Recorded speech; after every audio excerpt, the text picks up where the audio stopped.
Welcome back to the channel, guys. So recently, I got my Netflix login finally figured out with me being at college. So I've been on a TV binge recently, and the show that we're gonna be talking about today, as you probably read from the title, is Neon Genesis Evangelion.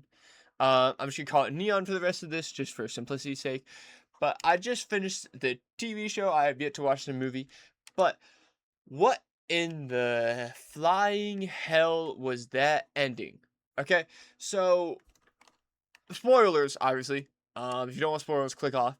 But so up until the end of the show, right? I thought it was a very good show. Like up until episode 24 was a very well put together show. I felt like I really didn't like the way they developed the ginger-haired girl, but we'll talk about that in another discussion. I'll do like a end review on it.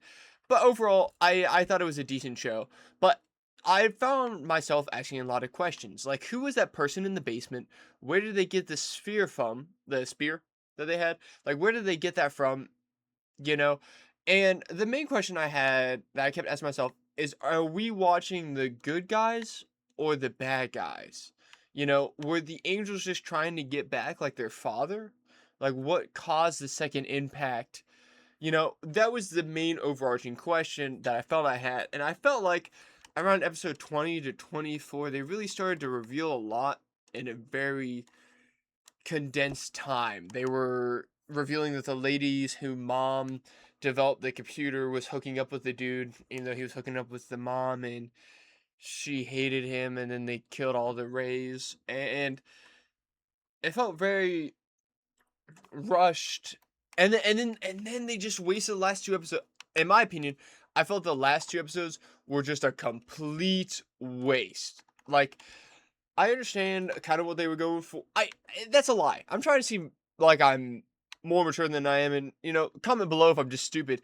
But I didn't understand the ending at all. Like, I guess I understood in the sense I was like, I understood the concept of what they were going for. Like, oh well, everybody's mind is now one, so you have pieces of other people's hearts in your mind, and then their perception of you, and you can create whatever reality you want, which made no sense to me because that was never mentioned before, right? It was just like, oh yeah, by the way, now all of a sudden, you know, we all live together in one conscious, right? Did everybody get killed? Because they showed like a scene where a bunch of them had like blood splatter on the wall beside them. So did they get killed?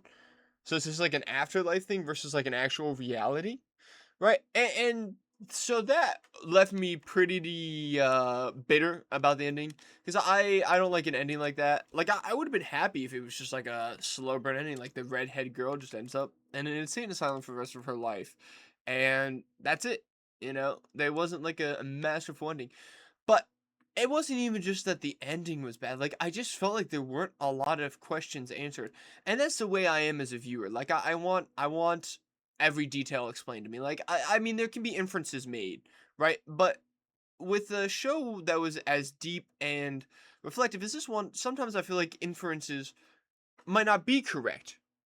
You know, for example, Kaji's death was something that really threw me off, right? It was what took you so long and then showed him dying. Okay, and then her crying over the phone call that he left her. So was she the one that killed him? Was it the doctor? Was it somebody else that he had known? He knew he was going to die, but who was the one that pulled the trigger? I'm very curious about that.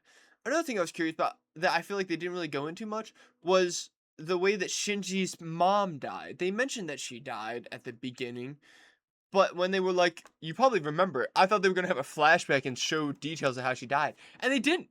Like they kind of skimmed over the whole like, yeah, well, 10 years ago we had like Evas that didn't work. Like even now, I still don't feel like I truly know what an Eva is. Like, is it a mini version of what we like? I thought it was Adam in the thing, but then it was Lilin actually. And why did the last angel just kind of let itself die?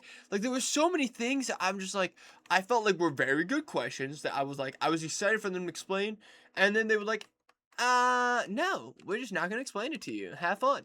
And so I'm just like sitting here like I'm lost. And I know there's a movie, right? But I'm gonna watch the movie, right?